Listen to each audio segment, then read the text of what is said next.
And you might, I think it's like one of these old Middle English words, quick means you're alive, is what that meant, historically and legally. And so, in any case, we expect that by 20 weeks. Normally, it's somewhere between 16 and 20 weeks for a G1 P0, right? Somebody who's a primiparous patient. And or 14 to 18 weeks for a multiparous patient. Okay? And that's what's typical. As the pregnancy advances, by the way, in third trimester, we'll start to ask the patient to count fetal movements, and we'll talk about that when we talked about, we'll unpack this third trimester. I'm mostly focusing on second trimester right now. Our physical assessment will include the patient's weight and the amount of weight gain. Depending on the type of charting, it might be plotted on a graph. We will check a blood pressure. We will dip the urine for protein and glucose. It's not a full panel UA, just a dip for protein and glucose. Ketones can be done PRN for somebody who is having nausea and vomiting, but it's just the protein and glucose. Anything missing there that you ordinarily do on patients whenever you see them? Anything missing there? Yeah. Would you check measure your stomach with your fecal height? We'll do that, or the provider will do that. Does the patient need a temperature? Yeah. Unless it's for COVID screening or unless they have symptoms, no. There's nothing wrong with being pregnant. It's not an illness. We are doing pregnancy screening for pregnancy conditions. So ordinarily, we do not get a temperature, pulse, or respirations unless there is a reason to do so. If our patient comes in and says, hey, I've been feeling short of breath, if a patient says something like that, then we should do those things and let the provider know. That would be a part of our SMART. Hey, no. It helps get a baseline and stuff, right? Well, actually, we normally don't even do it at their new OB visit. You might have noticed that once it's in there. I guess the issue might be is that you would get into, you probably have to add it as a progress note, not a big deal, because there's no place usually in the flow sheets for it, because it really isn't normal care in pregnancy. It might slow you down in a clinic, and for a routine returning visit, I've seen providers who schedule these 10 minutes apart, and I've seen them schedule them 20 minutes apart. So in terms of your ability to, yeah, so is it wrong? No, a nurse can always do an extra assessment, assuming the patient agrees, if you'd like. So you do have that right to do that. But your clinic manager will say, why are you doing this? So, it seems to be slowing you down. So that's that would be the only thing is, yeah. But no, but I do want you to know what routine is, right? And it's important to know what the normal routine is and what to expect. The provider, physician, nurse midwife, licensed midwife will typically check fetal heart tones and do the fundal height. There are some clinics that will have the nurse check the fetal heart tones. Nurses can certainly use Dopplers. We use them on the OB unit actually, like when patients are in bathtubs, we'll use a Doppler. But, and nurses can certainly also check fundal heights. But that's typically how the assessments are divided among staff. Second trimester genetic screening, as you might recall, the best time to do the prenatal risk profile is 15 to 20 weeks. It can be done as early as 14 and as late as 22. And that's what I have in your table. 14 to 22 is possible, 15 to 20 is most ideal. It's when the screen is most reliable in terms of the data. And again, that includes the AFP, otherwise known as maternal serum AFP, alpha fetoprotein. Remember that this is the only marker that that tells us about the risk of an open neural tube defect. Okay, and it's a part of that quad screen. It does not tell us if there is a closed spinal defect. Closed means there's skin over it. So this is about open neural tube defects. It also is checking unconjugated estriol, inhibin A, and HCG levels, okay? In order to calculate the risk that there could be a chromosomal anomaly such as trisomy 13, 18, and 21. Okay? So that's what that's about. And then if a patient showed increased risk on the basis of the screen, a risk of like 1 out of 165 or greater, then they would be referred for amniocentesis, right? Amnios can be done greater than 14 weeks. It gives us a karyotype. Amniotic AFP levels can be assessed, again, for risk of open neural tube defect. There will probably also be, if somebody had an abnormally high AFP level, they would probably also then have a targeted ultrasound. A targeted ultrasound or a level 2 ultrasound is not your general anatomy screening ultrasound. It's a more in-depth ultrasound conducted at the maternal fetal medicine clinic. So it's not a routine ultrasound to look at the spine of the fetus. Okay. Routine anatomy screening is typically done at 18 to 20 weeks. Some people wonder, why can't this be done sooner? The structures need to be big enough and developed enough for us to be able to see if there's an anomaly. They have to be big enough. Can we do it at 16 weeks? Yes, but it might not be as reliable.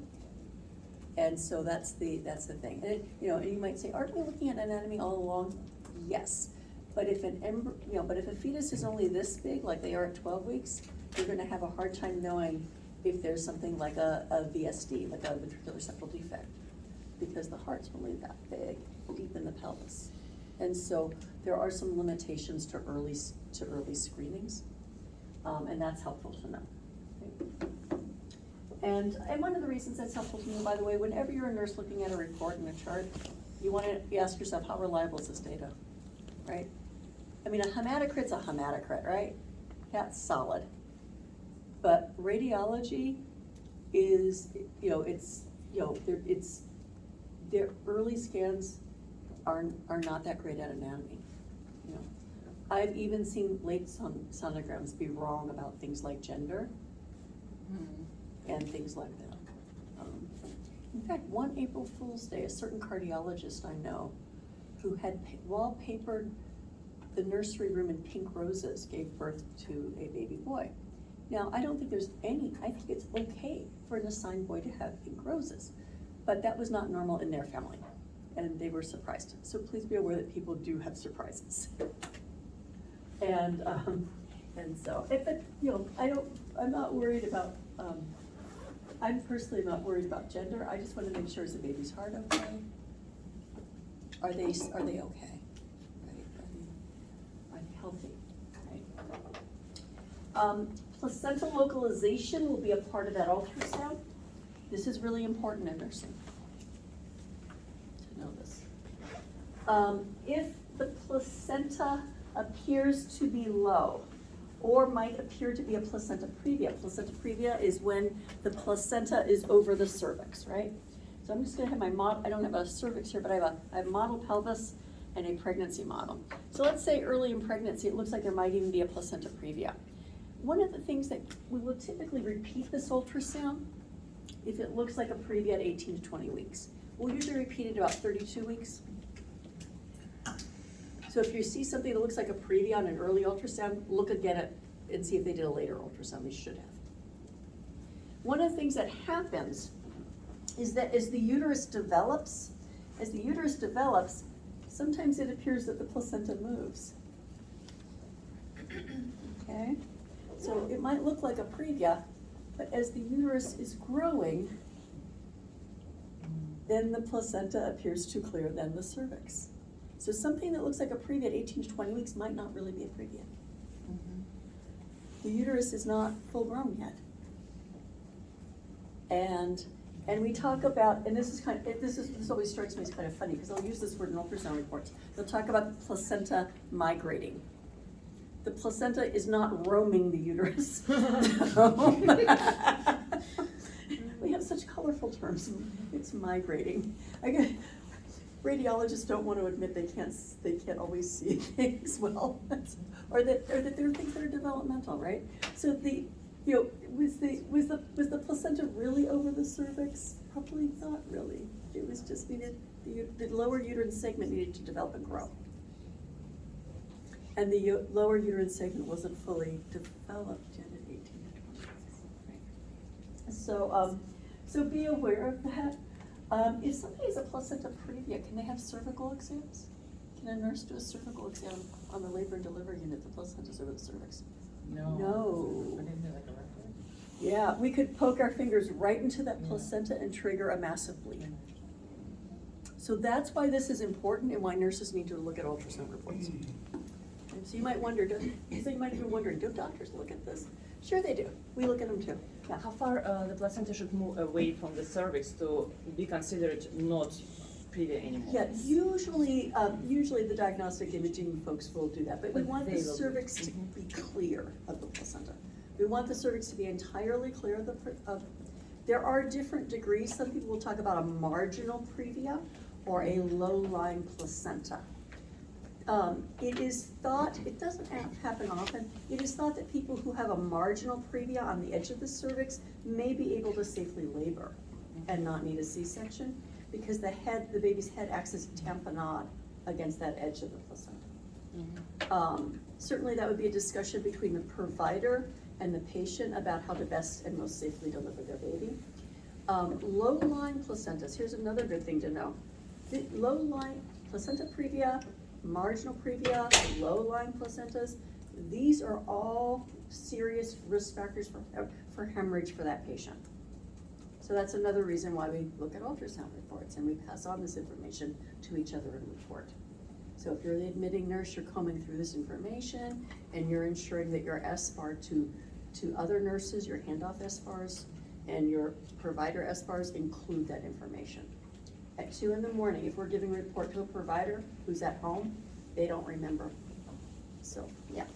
You said low-lying placenta previa, and what was the other one? Marginal previa. Oh, thank you. Marginal previa.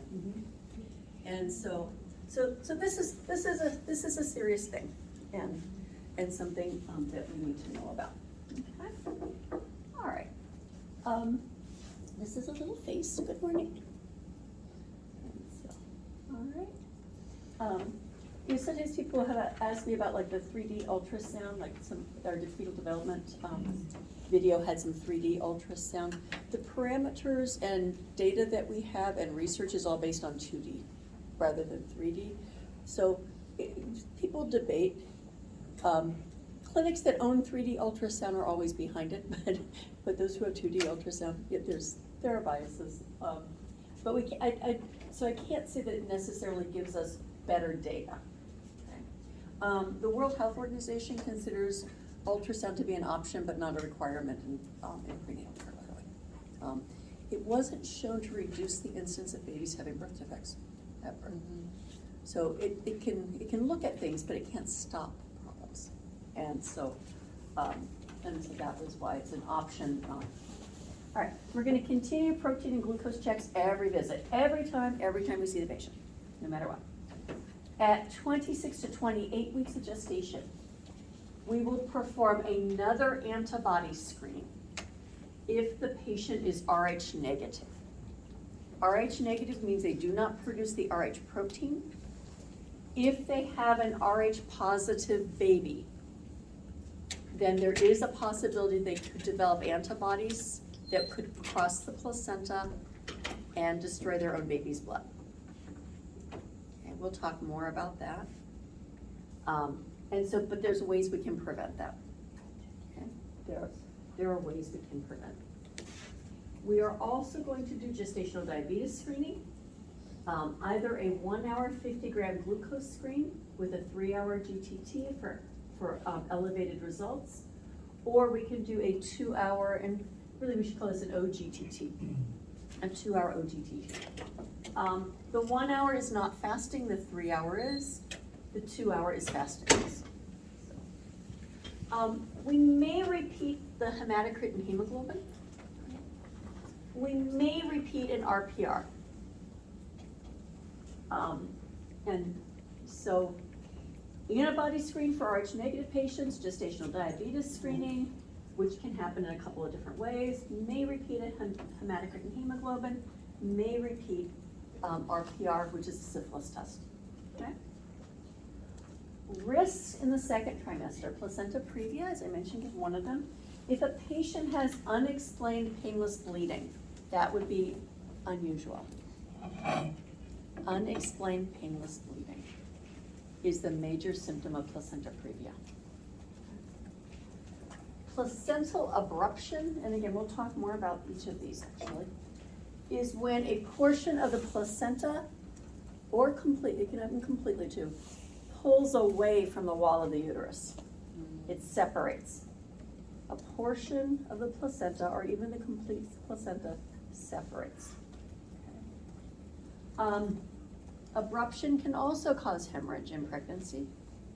And of course, obviously, it's a very serious and potentially threatening event. There can be small abruptions though, sometimes on ultrasound we'll see little clots behind the placenta. So smaller little clots and smaller bleeds can happen, sometimes without the patient even, knowing that it's underneath there, right? They didn't see any vaginal bleeding with it. So it is possible to even have smaller, littler abruptions. It's kind of a matter of degree, okay? Most common causes or risk factors for abruption, abdominal trauma. So abdominal trauma, that can be things like motor vehicle accidents and hypertension.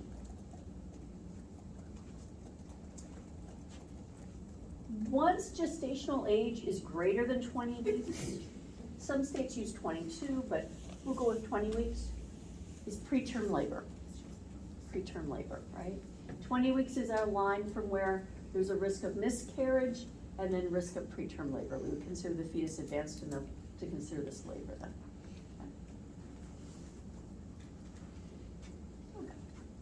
Okay. So let's talk about education. Okay? So we're gonna talk with the patient about whatever common concerns that they have, what we call common complaints, and comfort measures. So for example, backache. This is a picture of someone doing, arching their back and doing what we call pelvic rocking. They're tucking their pelvis in and arching out their lower back. Because when your center of gravity changes, people get backaches, right? And so that's one way of working, of helping somebody with backaches. But also other comfort measures for all the other things that people get, like, fruits and veggies for constipation, and propping up your legs to reduce edema, and, eating small meals and not laying down after you eat when you have heartburn, right? All of those types of things. We're gonna talk to them about genetic education as pertinent to what they are eligible for in terms of testing. Usually we'll set a plan at the early in the pregnancy and then continue that. But we're gonna need to check in. Do you have other questions? Did you still want to go ahead and proceed with this test? The anatomy screening we'll need to talk to them about too, right? We may want to talk to them, of course, about fetal development and quickening, when we're expecting this, right? So that patient who's 16 weeks, have you started to feel any flutters yet? Sometime this month you probably will. Write it down when you do, okay? This is usually when most people start to actually feel their baby move, okay? Body mechanics and exercise. We want people, again, to exercise. We want people to shoulders over hips, hips over heels. We want people not to bend. We want them to squat, right? About exercise and gradual, gentle exercise that doesn't, hurt their abdomen or risk abdominal trauma. Okay. Sexuality. It is safe to be sexually active through pregnancy, and sometimes people need to know that. As long as they are not having bleeding, as long as they don't think their water's broken, okay? As long as they have not been asked to have intercourse. If they are before their due date, if they are already contracting, probably not a good idea to be sexually active then. they should be calling us. If somebody's having contractions like 4 or 6 in an hour, they should be calling us. But if somebody has contractions after sexual activity, during or after sexual activity, that's fine. It just should go away within a half an hour. Okay. Oxytocin, which is associated with orgasm and sexual activity, also is responsible for contractions. And as long as they go away within a half an hour, that's just fine. Okay? But if a patient has any warning signs, we would want them to call us. Okay? Sometimes patients who have, placenta previa is fairly rare, but if somebody had placenta previa, we might actually put them on what we call pelvic rest. Pelvic rest means nothing in the vagina, no intercourse, and no breast stimulation. And that would be because we don't want to stimulate contractions when their placenta's over their cervix. And so there are some specific conditions in which we would recommend pelvic rest for safety reasons. Okay. Not real often, but possible. Car seat. We want them to start planning and thinking about a car seat because they get expensive. The bucket seats are usually safest for newborns. And then once the baby's about 6 months of age and is starting to have some core strength, then doing the type of car seat that sits up. And so car seats should also be less than 6 years old. So in terms of like, maybe getting a car seat from a family member or a used car seat. There are some safety recommendations that people no longer use used car seats because the plastic degrades and isn't as strong after about 6 years. Also because sometimes some of the safety information in installation can be compromised too. As I think I mentioned to most of you, Snow Safe Kids is a place, when we were debriefing, Snow Safe Kids is a place where people who are struggling financially can get a car seat and get a new car seat for their baby. So, all right. And knowing those things can be very helpful. Or, depending on your hospital system or where you work, if it's a private practice or a public practice, you may also have like a social worker who can help provide resources too. Okay. But this is something to think about, okay? Warning signs and symptoms of a problem, of a complication. These are the warning signs or symptoms of second trimester. Dysuria, right? Pain with urination remains. Bleeding, that stays on the list, right? Warning signs and symptoms of preterm labor, contractions 4 to 6 per hour, not resolving with rest. Okay. Somebody has a few contractions, they lay down and they go away, that's fine. But if they don't go away, then they need to be seen. Okay. Rest and fluids. Fluids help too. People can contract more when they're dehydrated.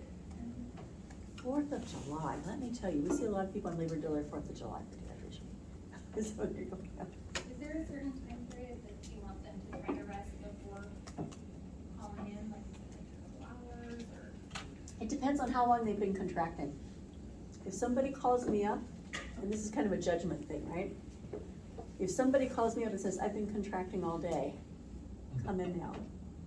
If somebody says, I think I've had a few contractions this hour, lay down for a couple of hours, drink a couple glasses of water, see if it goes away.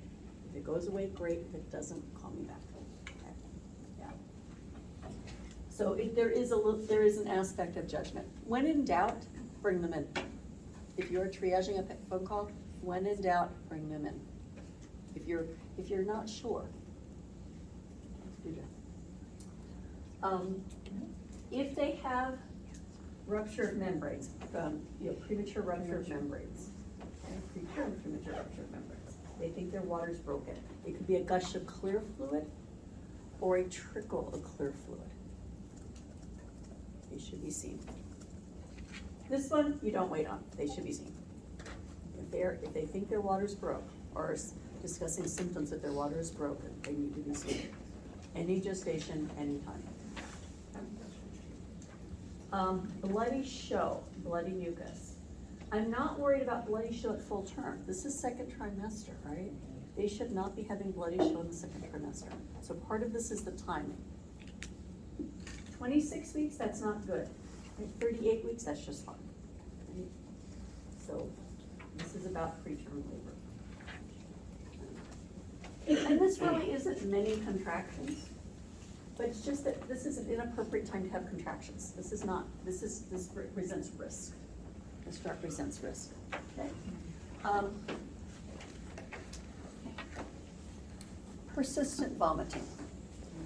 Anybody can, any person in their reproductive years, like, which is generally 15 to 44, who pukes every once in a while, can handle that, right? 3 times a day or more, they must be seen. 3 times a day or more. We want to check on them for dehydration. We can check them in the clinic, but we need to check them, okay? Unusual abdominal pain. Unusual abdominal pain. Groin pain is normal. And I might have to go upstairs and grab that poster. The round ligament, anybody remember the round ligament, maybe from your anatomy class? And it's under the fallopian tube and it goes down, yeah, and the fibers extend. The round ligament doesn't grow and stretch as well as the uterus does. And so sometimes when people suddenly change position, like they get out of bed all of a sudden, or they get out of a chair, and it will grab them and it will hurt. And it's a sharp pain on the side going down into the groin. And when they bring up their knee, that should help relieve it. And then it will gradually ease off.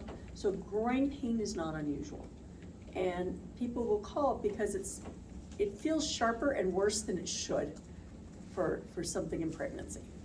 Yeah, it does. Yeah, it feels sharper and worse. So groin pain is normal, and that's round ligament pain, okay? Again, vaginal bleeding, gush of fluid, fever. Fever remains on our list. I'm sorry, I'm repeating myself. Dysuria. It is rare to see these. They should be on our list. Dizziness.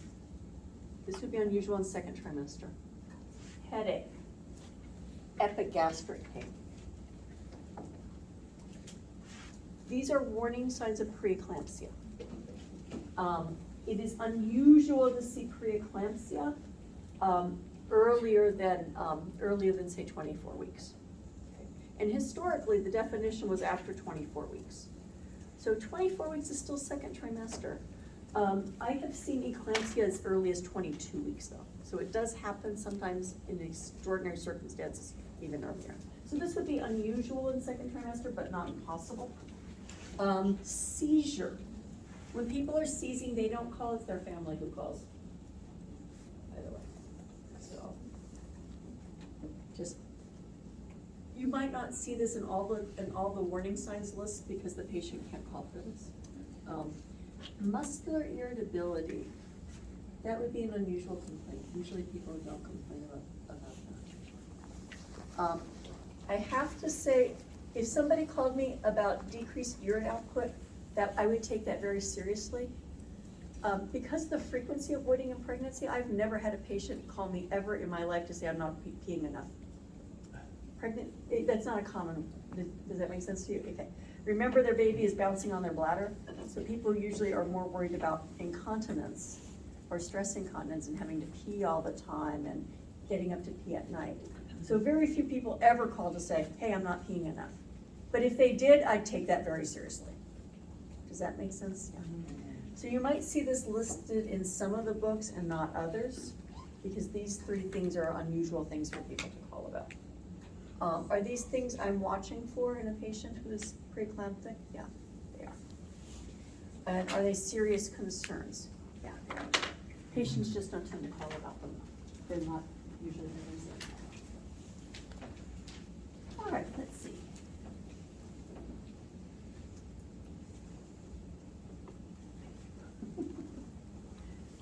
My pen. Is beside it. Okay. All right. Let's recharge. All right. So we also want the patient will also want to have a pediatric provider, and this is a great time in second trimester. Remember that psychosocial development? Initially, they feel ambivalent, right, in first trimester. Now they're feeling like I'm going to have a baby. So now's the time to plan for that baby because they're thinking about how they were parented and how they want to parent. This is part of the natural progression in psychosocial development of families, right? So pediatric provider, okay? If they had an assigned male, would they want a circumcision?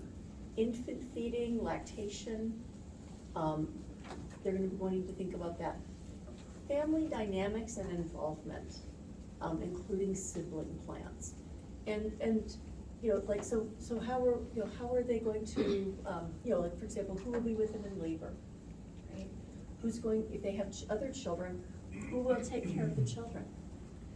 What if they go into labor at 2 in.? Is there somebody they can count on who can get to their house quickly at 2 in.? You know, who will do that for them, right? You know, how are, you know, also just things like how they're going to manage having a baby, right? Kind of division of labor type stuff. You know, who's going to do what in the family? Pre-admissions registration for the hospital is usually done in the second trimester. Usually late second trimester after about 24 weeks. So pre-admissions, because the hospital will want things like insurance information and addresses and things like that. And when somebody comes in labor, it's kind of good not to have to do quite so much of that. That's really not our not the priority we want to have in labor. So hospitals ask for patients to be pre-admission. I do recommend that people meet their pediatric providers in advance, not just pick one out of the phone book, right? Meet with them and make sure that they're comfortable with the process, right? Childbirth preparation, after 20 weeks, we can start talking about, you know, labor support. Who do they want for their labor support? A partner, other family or friends? Do they want a doula? A doula is someone who's professionally trained to provide labor or postpartum support and also lactation support. They are not medical providers per se, but they are there to provide comfort measures and support. You know, like suggesting position changes in labor would be helpful, or and also supporting lactation. Some doulas actually help people with household tasks at home. Okay, and they can be very, very valuable. Some people might wonder, if you have a one-to-one nurse in active labor, do you need a doula?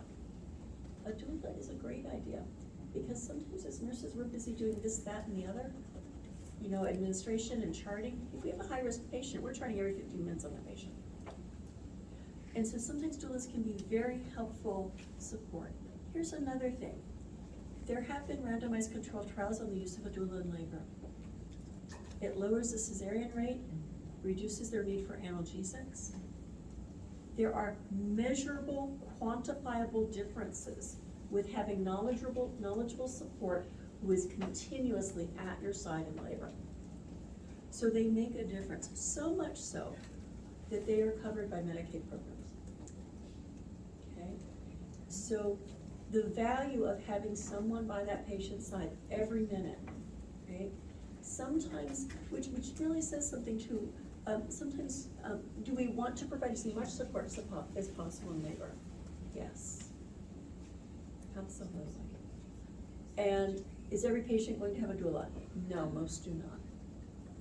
But labor support matters, and labor support makes a huge difference to people. There are efforts across our country now to also use doulas to help us reduce racial disparities in labor. The World Health Organization recommends that people have a family member or a support person with them in labor. It's a safety measure. There's also another set of eyes. Okay. And there are specific programs and outreach programs specifically to support, in support of patients in the who are Black and who are pregnant, and supporting doula work to help ensure that they get quality care and support in labor, based on our national statistics. Okay.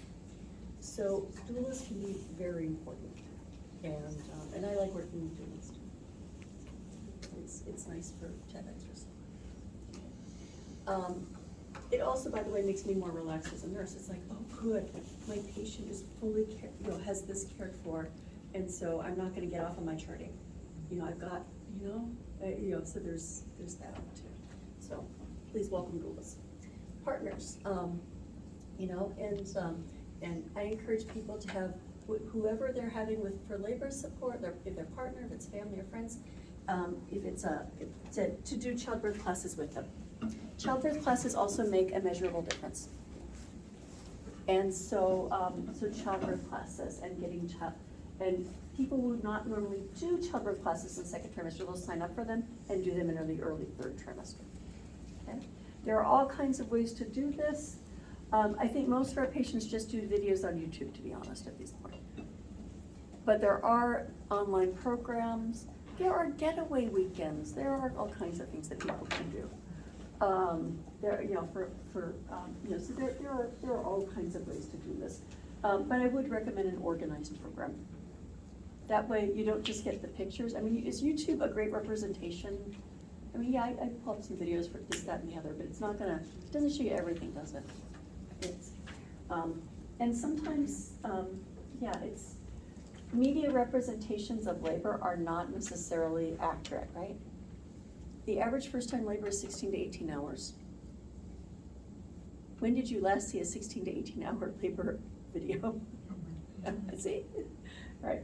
It doesn't, so a class is helpful, and it helps people better understand the stages, right? When people video birth, it's usually the end and not the stages led up to it, right?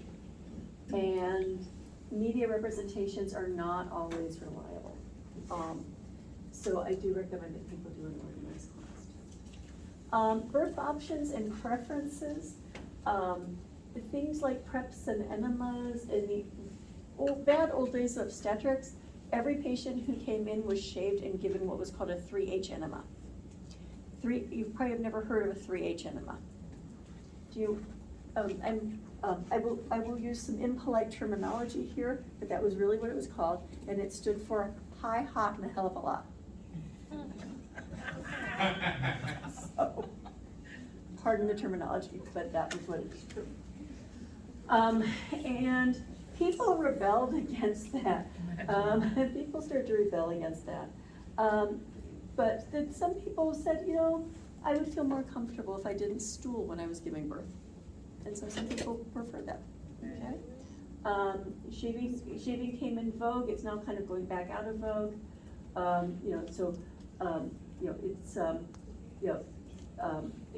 These days, people shave or don't, shaving does not help. In the old days, they thought it would help prevent infections and it would enhance sterility. It really doesn't. We will shave if necessary, like the lower abdomen for a cesarean, because just to make sure that the hair is out of the way and for the cesarean prep. So cesarean, totally fair. Vaginal delivery doesn't help. When the baby's head is born, the baby's head takes up all the room in the pelvis. Often people will stool when they're pushing their babies. I have met people who are like, can I do a fleets on my own? Yes, you can, that's fine. It doesn't matter to us, we just push it out of the way, it's not a big deal. We just clean up people and move on, okay? Activity in labor. Movement in labor, ambulating in labor is helpful. Often if somebody comes into labor and delivery and they're thinking that they might be in labor, we might have them walk around for a couple of hours. Maybe their cervix isn't very dilated, maybe they're just 1 centimeter. So I'll walk around and then recheck them in a couple of hours and see if they're really in labor. But activity can be helpful, right? What the plan is for pain management, positioning in labor, positioning for delivery. Who wants to cut the cord? It doesn't have to be the provider. Certainly if there is something urgent going on and the baby needs resuscitation, we will cut the cord. But sometimes that can be a very symbolic thing and a very helpful bond for attachment for parents. Okay, and it could be the laboring patient who cuts the cord. Okay, it could be the father of the baby. It could be a partner. It could be the grandparent. Lots of people. Activities. Activity in labor can include walking. It can include using something like birthing ball, getting in the tub, showers. pelvic rocking, to help the baby position the pelvis during labor. Pain management can include breathing techniques, visualization, hypnosis, massage, TENS unit, which is transelectrical nerve stimulation. It can include analgesics and anesthetics agents. Atmospheric supports can include music, aromatherapy. There can be spiritual support. And so different patients might have needs for that. I've seen the laying on of hands in labor. I've been asked where the east is, so that people can pray at the appointed times, who are Muslim. There is, there are a variety of spiritual traditions around childbirth, right? For families who are Orthodox Jewish, it's considered inappropriate for a male partner to touch a woman who is bleeding, and so they aren't able to touch their partners in labor. That's another good situation to talk about previous potentially. It's not about love, it's about what's considered spiritually appropriate and religiously appropriate. So there's a variety of things. So we want to make sure that people know that too. Sometimes people will bring a Bible with them in labor too. I've seen that. Also, our patients who are Muslim want the first words that the baby is to hear is the call to prayer word whispered into their ear. So you will often see and need to give space for a family member to lean over to do that for the baby. Okay. So talking about spiritual things and asking families about that. And we want to know about that ahead of time and write it down in the chart someplace. As nurses doing admissions, we want to recheck, right? But we want to think about these things ahead of time, right? Infant care plans in general. Are there any special measures in terms of infant care plans? Vaccination, Hep B vaccination, for example, right, for the baby. Vitamin K, erythromycin, things like that.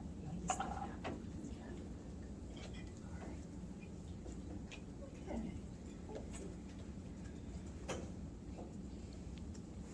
Here's an even longer one, an even longer list.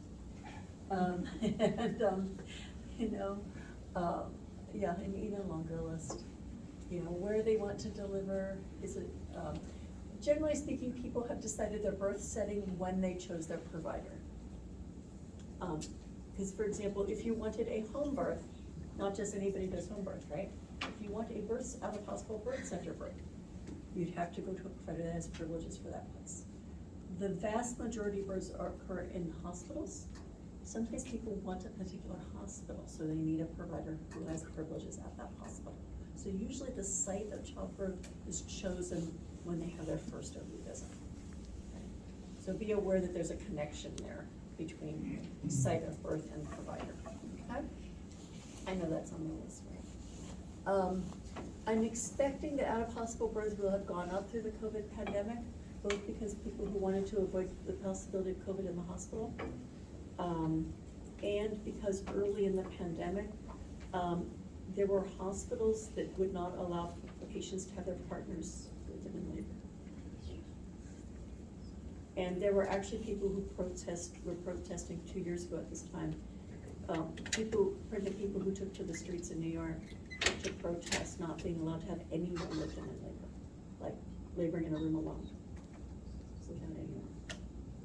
And within a few months, people decided, okay, you can have one person.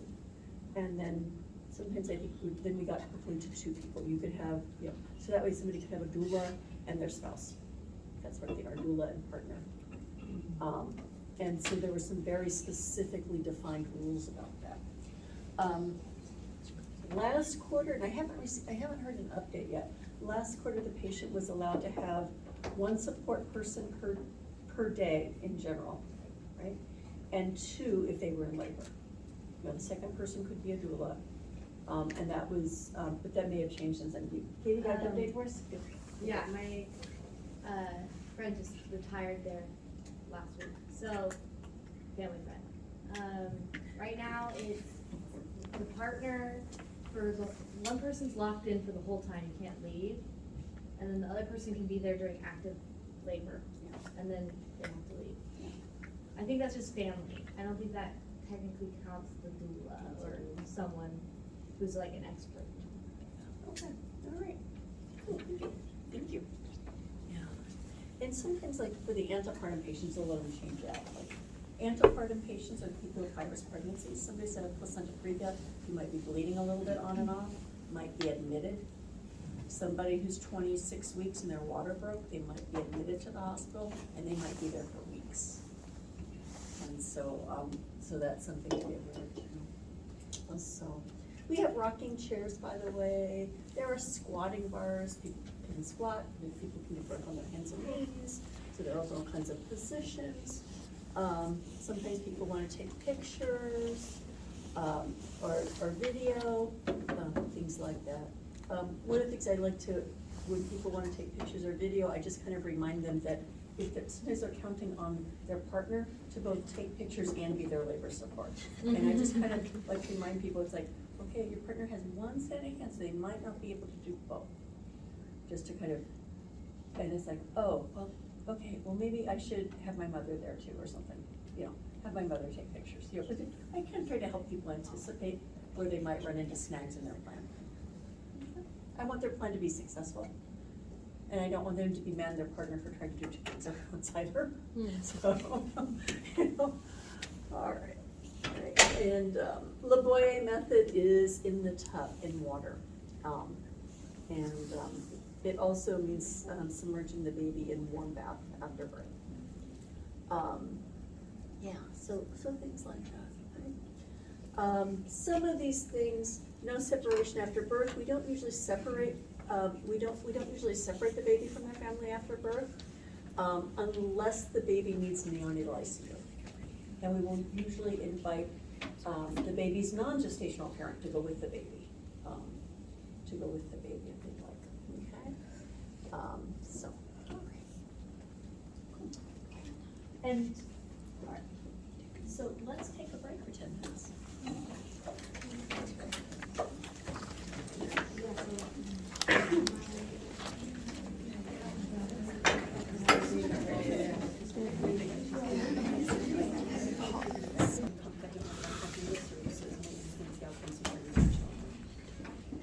And the participants identified the role doulas played in mitigating the effects of social determinants. The 5 things that give birth comprise the means through which non-medical support from doulas influence the pathways in social determinants of health and birth outcomes. They helped, and they helped a lot. And conclusions is that access to doula services for pregnant women who are at risk of poor birth outcomes may help disrupt the pervasive influence of social determinants and predisposing factors for health care improvements for children. So I'm just reading that to you, but this is additional information on how doulas can help and information addressing systemic racism and birth doula services to reduce clinical risk. So be aware that this is and it's making its way into the national press as well. So be aware that that is a wonderful thing, and welcome to it. All right. Cool. Let's go on to third trimester. Any questions on the second trimester before I move forward? About doula, are they usually a team of a hospital or they are called from somewhere outside? They are usually hired separately. They usually have their own practices. They have their own practices, and so somebody has to hire them outside. If you were working in a prenatal care environment, you might be able to provide referrals to doula services for patients who are interested. You might also have flyers and information for doula services that you can offer, set in waiting rooms, things like that, and provide. And so be aware of that. And they can provide valuable support. Education, support, and it makes a huge difference. History, once again, third trimester, we're gonna continue. We're gonna follow up on histories, common complaints, fetal activity, and we're gonna start at about 28 weeks, we're gonna start fetal movement counts. It ends up, remember that the placenta is our surface for gas exchange and nutrient exchange in pregnancy, right? And the placenta has to be well perfused, right, in order to support the health and growth of that fetus. So, when you are well perfused, you have the energy to move, right? If you don't have enough oxygen, you're not moving very far, are you? Right? So the fetal movement is a marker for placental perfusion and fetal health. Different people have different perceptions related to fetal movement. And there have been studies using ultrasound, and people only feel a fraction of the movements that the baby actually does. But it's still a good marker, right? There is it's called Cardiff count to 10. There are different methods of counting fetal movements. One that is evidence-based, has been researched, is called Cardiff count to 10. When the patient gets up in the morning, as they feel fetal movements as they go through their day, they count to 10 of them. And they look at the time. How long did it take to get to 10? Okay. And then the next day, how long did it take to get to 10? How long did it take to get to 10? And you usually expect it to be around the same time. You know, give or take a half an hour, I'm not really worried about. But let's say it's been several hours and the patient's not feeling anything, or it's taken twice as long to feel the number of fetal movements they ordinarily feel, or something like that, right? If a patient is complaining of decreased or absent fetal movement, they need to be evaluated. If you are a triage nurse and someone calls you and says, I haven't felt my baby move today, they need to be seen. We will place them on a monitor and check the baby's heart rate over time to see if the baby's okay. Sometimes people do get busy, right? And people sometimes do get used to fetal movement. But we want to make sure that they're okay if they experience decreased fetal movement. Okay. This is every patient, by the way, every patient should do fetal movement counts. And every patient, once they're 28 weeks. It's cheap, and it's fetal surveillance that applies, going to be applied to everybody, right? It's a quick, easy way to check everybody, right? And for the patient to be reassured that their baby's doing okay, when their baby's doing okay. Yeah. We're going to continue to track their weight gain, blood pressure, protein, and glucose. That doesn't change. Yeah. Some time ago, I read that if the baby moves too actively, just too much, it's also maybe a symptom of hypoxia. Like the baby doesn't have enough oxygen, trying to move to make the placenta work, and so it's very active. It's also kind of not a good sign. Is it still? It's more like seizure activity. It's not like normal. It's not like normal punches or kicks when that happens. Mm. So it will be different. It's a different type of movement. Mm. And it's more like, it's not normal movement. It's not an extra active baby. It's other types of movement, like seizure, like fetal seizure. It feels different, right? And it feels different. Okay. It feels different, but it's not just an extra active baby, not just extra punches or kicks. Mm-hmm. Thank you. It's something else. Yeah. Usually they get quiet. And it would be an abrupt loss of oxygen that would do that, not let's just say something like fetal seizure would not be normal. That's the exception to the rule. They normally get quiet. Normally when placental function is compromised, it's a slow compromise. Mm-hmm. Unless there's something sudden going on like an abruption, it's usually a slow compromise. All right, our assessments are going to include fundal height again. And at this point, remember, it's about 1 centimeter per week. Leopold's maneuvers for fetal lie, presentation, and position. Leopold's maneuvers are abdominal palpation. Nurses do Leopold's maneuvers. Usually we're doing them on labor and delivery though. The provider will usually do Leopold's in the office. And what we're checking is, like I said, lie, presentation, position. I'll show you that in just a minute. They may also palpate for estimated fetal weight as they get closer to the due date. You can estimate the size of a baby with your hands. It takes somebody who's pretty experienced with abdominal palpation of fetus. We are not very good at estimating the weights of very small babies or very large babies. Ultrasound is also not very good at estimating weight on very small or very large babies, for that matter. We will listen to fetal heart tones. Getting towards the due date, a vaginal exam may be performed to see if the cervix is getting ready for labor. We may check, especially if the patient is hypertensive, we may check deep tendon reflexes and check for clonus. We will also assess for edema. Although dependent edema is normal, we do tend to watch that. Okay? And I'll explain that as we go. All right. So first off, Leopold's maneuvers. There are, so I don't really, I should have brought an abdomen, model abdomen today. But if this were my patient and, these were legs, and head and legs, then I would approach, I'm going to ask my patient permission, because palpating abdomens is not very comfortable in pregnancy all the time, right? And I'd like to see what position your baby is in, is what I would tell them, right? And I'm going to palpate using the flats of my hands.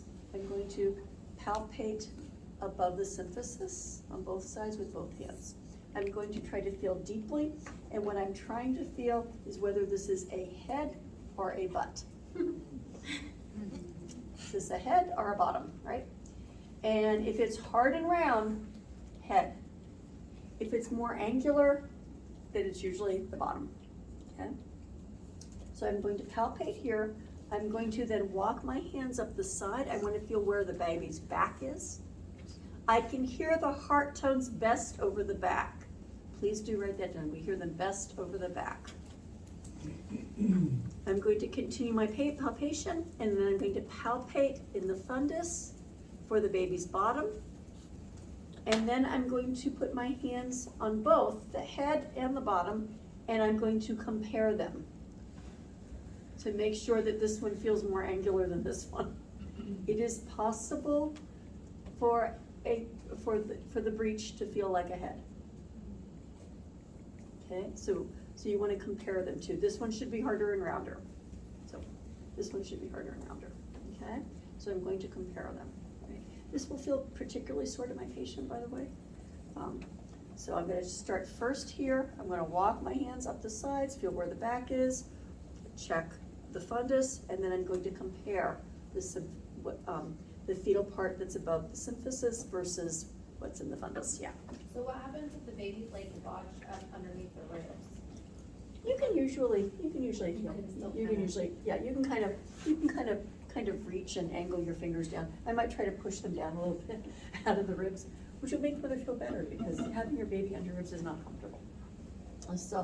So yeah, kind of like, I like to think of it as my first question is what's above the symphysis, where is the back, what's in the fundus, and then compare the fetal parts that are above the symphysis versus the fundus. Okay. Of course, we can do ultrasounds to verify lie, position, presentation. They do change though. What we're trying to do is make sure the baby's head first. After 32 weeks, we'd like babies to be head first. Before then, they're pretty variable. And in fact, we usually can't even really get a good handle on palpating the position till about somewhere between 28 to 32 weeks, depending on the patient, right? So the term lie refers to the long axis of the fetus versus the long axis of the gestational parent. So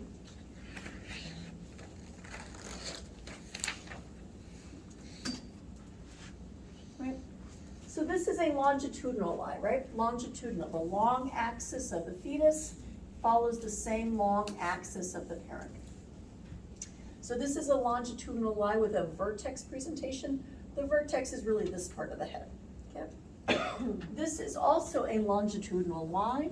This is with a breech. Breech is either buttocks or feet first, or a little bit of both. You can have 1 foot down and 1 foot up too. Some babies like to mix it up. So, transverse lie is when the long axis of the fetus is perpendicular to the long axis of the parent. There is also such a thing as oblique, where the baby's kind of diagonal. Yeah. All right. So that is live.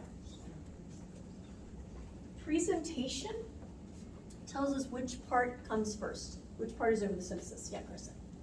I do have a question, and I think I might have not heard you correctly.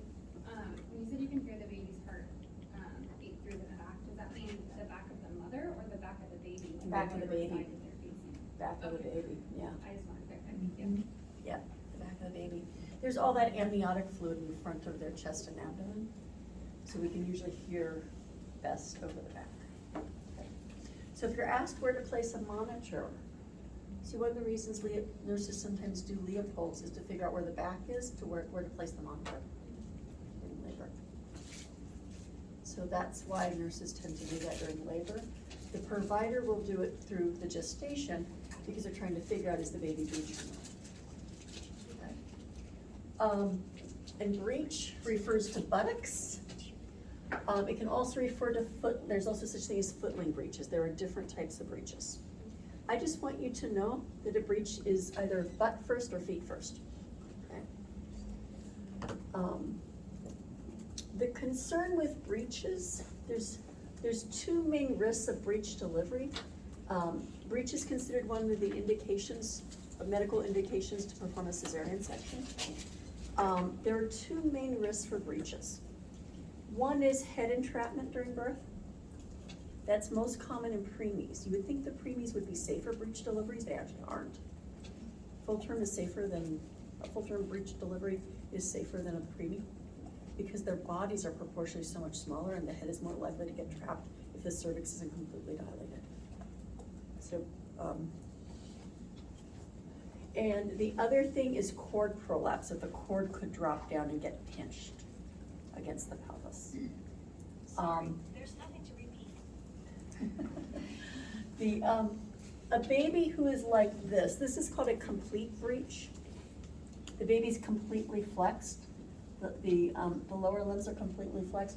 This baby would keep their cord up, but if the cord drops down, it can get pinched and occluded. We call that a cord prolapse. So here, we'll just, so if the baby were a footling breeches are the ones that are feet first. They're the ones that are more likely to have a cord prolapse. And it can get pinched by the buttocks and cut off their supply to the placenta. So those are the main risks of breeches, yeah. If that were to happen, are you trying to push the baby back in and then go into a C-section at that point? Exactly. Okay. That's exactly what we do, yeah. But I want you to know why breech is a thing and why we don't want the baby to be breech. And so that's why we're assessing the spring pregnancy. There is such a thing as breech version. Some of you might get to see external cephalic version on the labor and delivery unit because they are done on the labor and delivery unit. If a patient gets to 36 weeks and the baby is still breech, they can be offered a version whereby they are there's an attempt made to manually turn the baby to head first position to a vertex presentation. That is, of course, very uncomfortable, right? Typically the patient has an IV, and we do it across in the operating room because if we run into any trouble, if we push too hard, if we push too hard on the placenta or something, that could cause trouble. We also monitor the baby and we do it under ultrasound. So like a nurse might be asked to hold the ultrasound, start the IV, hold the ultrasound while the provider is doing the version, and then we'll continue to monitor afterwards, right? So we might be asked help to do those sorts of things. You might get to see such a thing on labor and delivery. I used to work, my first practice, Dr. Traylor, he was a wonderful physician. He came from a tradition when physicians were the most educated people in their community, and he felt like even in retirement that he should be giving back to his community and using his education to help people. So he volunteered for a midwifery clinic that took care of low-income patients, a day and a half a week into his 80s. Wow. He had more than 50 years of experience, and he could turn to breech. Yeah, he was He was an awesome person, and he used to teach people how to read. He worked in adult literacy programs. That's how he spent his retirement. Awesome person, yeah. If a person was already had a previous C-section, would a aversion be something that they would consider, for a second baby? If somebody's had a prior cesarean, they may not, if they had a second breech or something, yeah. They probably wouldn't because they might be worried about the scar. So that would be less likely. Other things that we can do and that the provider might do, or you could ask the provider, hey, can I recommend this? There are such a thing as breech tilt exercises. So before 36 weeks, we might suggest that people lay down on, sorry, that's No, you're good. that's it, got a bunch of a stack of pillows here. I might want try to see if my patient can, belly up. Position themselves in rest 3 times a day for at least 20 minutes with their hips higher than their head. Kind of upside down, if you will. Yeah, reverse, yeah. When I was pregnant the first time, I had something called a fainting couch, and I would literally tip myself backwards and call my grandmother. Because I could call my grandmother successfully and ignore being upside down doing prenatal gymnastics for even over an hour at a time. Because if you think I could talk, you should have heard my grandma. Go ahead. Is there any cases where the placenta would be delivered before the fetus? We can't. I mean, if that happens, it means the baby is a fetal demise. And the mother will bleed because of we've got that placental bed, but we still have a fetus inside, and we need the uterus to contract to stop bleeding. So yeah, placenta previa is also a medically indicated cesarean section for that reason. Yeah, a real previa is, right? But remember, not every previa at 18 weeks is a real previa. We have to follow up to be sure. But it's a serious concern. Where the placenta is a serious concern. Sometimes our early ultrasounds, it's like, the uterus still needs to grow some more. Okay? So anyway, so turning breeches around. So there are some exercises sometimes people can do. You might read, by the way, using an ironing board to do such a thing. I don't recommend ironing boards. I consider them too unstable. Yeah, like positioning an ironing board and laying upside down on an ironing board. I don't know about you, but I remember we don't want to risk abdominal trauma. An arm of your sofa or pillows on your bed, and yeah, that makes, yeah, let's be safe about that. So anyway, so ideally we try to get breeches to turn around. Exercises might help. We might do a version. If the patient is breech at full term, then that would be a real good reason to do a cesarean section, and there are reasons for that. Yeah. Did you say why being converted like that? Why does the baby? Why would they flip, or why do they want to? We're trying to dislodge the breech from the pelvis, Okay. and they do. It's just a gravity and fluid type situation. We're trying to get their head. If their bottom is heavier for some reason, we want it to go the other direction. Okay. Yeah, and But it also means that if the baby is in the correct position in the vertex, and if the woman is doing exercises like that, it means the baby can turn to the breech position. Yeah, So and she should avoid kind of. well, this is if the baby is breech, we would only recommend this. This is only for people who have a breech baby. So if, let's say, the provider checks the patient at 30 weeks and the baby is breech, or 32 weeks and the baby is breech, then then this could be recommended to help the patient position themselves to help the baby get turned around to vertex. So this is only for people whose fetus is breech, only under recommendations. I wouldn't recommend this, and this is not for every patient. We would say avoid it if your baby is in the vertex, and do it if it's breech. We don't usually tell them to avoid being upside down. We don't? No, not usually. Yeah. I mean, let's just put it this way. I've never had a patient who really felt like they had a craving to be upside down when they were pregnant. Who wasn't, this is not a comfortable position to be in. So this is something usually that's deliberately chosen and not socially average, yeah. shoulder presentation. If a baby is transverse, and especially if they go into labor, this is a shoulder presentation. This is not, is this baby gonna fit through the pelvis? No, no. So if somebody is transverse in labor and has a shoulder presentation, this would also be a good reason for cesarean. And we call these malpresentations, by the way. The term is malpresentation for these sorts of things. All right, position. Position is probably the more challenging thing to think about. Position describes the orientation of the fetal presenting part relative to the pelvis of the pregnant patient. And you're probably wondering, huh? So we're looking at the presenting part. So for example, this baby, their presenting part we consider to be the sacrum. This baby is a breech, and it's their sacrum that's presenting part, okay? And so remember that this is the patient's pelvis, and relative to the pelvis. So the sacrum is on the left side, so this is left sacrum, and the sacrum is towards the anterior of the pelvis, so this is left sacrum anterior. And the abbreviation for that is LSA.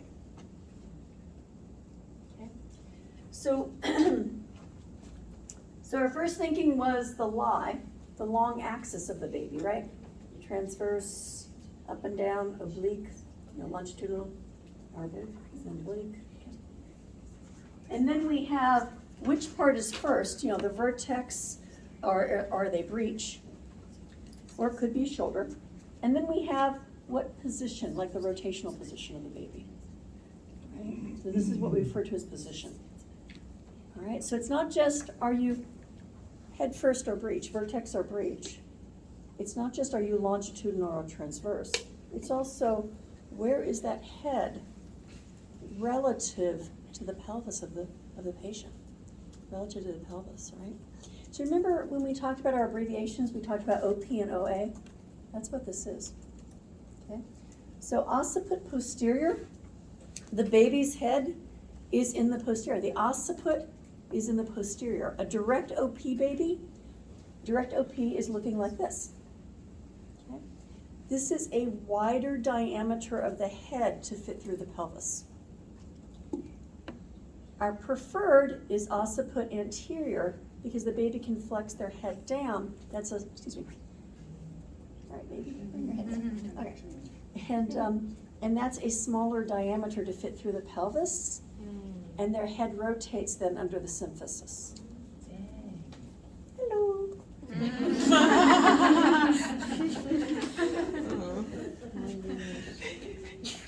It's been a long week, I got to keep quick sometimes. Anyway. So in any case, most of the time the occiput is our frame of reference. Most babies, 97% are head first at full term.